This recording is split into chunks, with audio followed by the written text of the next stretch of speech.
මෙයාට පේන චන්ද්‍රිකාවේ යාම කෙළවරේ ටික අපිනේ වැව මැද හරියටම කොච්චර හිඳිලාද කිව්වොත් ඔයගොල්ලන්ට පේනවා සෑහෙන මඩ ගොඩක් ඉතිරි වෙලා තියෙනවා. ඒ වගේම මේ චන්ද්‍රිකාවේ එක පැත්තක් මේ මම මැද ඉන්නේ. ඒකෙම වතුර හිඳිලා වලක් වගේ අනිත් පැත්ත ඉතුරු වෙලා තියෙනවා. බලන්න කොච්චර වතුර හිඳිලාද කියලා. මේ හැරිට සාමාන්‍යයෙන් වතුර තියෙන කාලෙක නම් මං හිතන්නේ එන්න බෑ බෝට්ටුවක් නැතුව. මේ තියෙන වේලිලාගේ කුඹුගස් ටික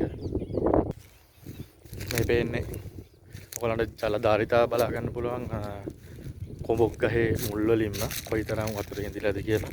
මේ තියෙන කුඹුගස් මණ්ඩිය මේවයි මුල් මට්ටමට වඩා උඩින් තමයි වතුර තියෙන්නේ. ඒක අපි බලමු ලං කළා කොයිතරම් වතුර හිඳිලාද කියලා.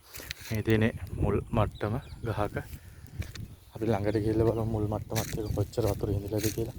සාමාන්‍යයෙන් මගේ උසට ගත්තොත් සාමාන්‍යයෙන් ඉනට චුට්ටක් ඉන නෙමෙයි සාමාන්‍ය බෙල්ලටත් ටිකක් උඩ මේ බෙල්ල හරියට වගේ වෙන්න තියෙනවා.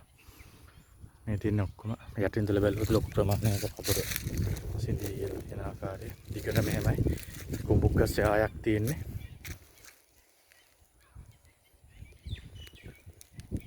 නඩ පේන හැටි.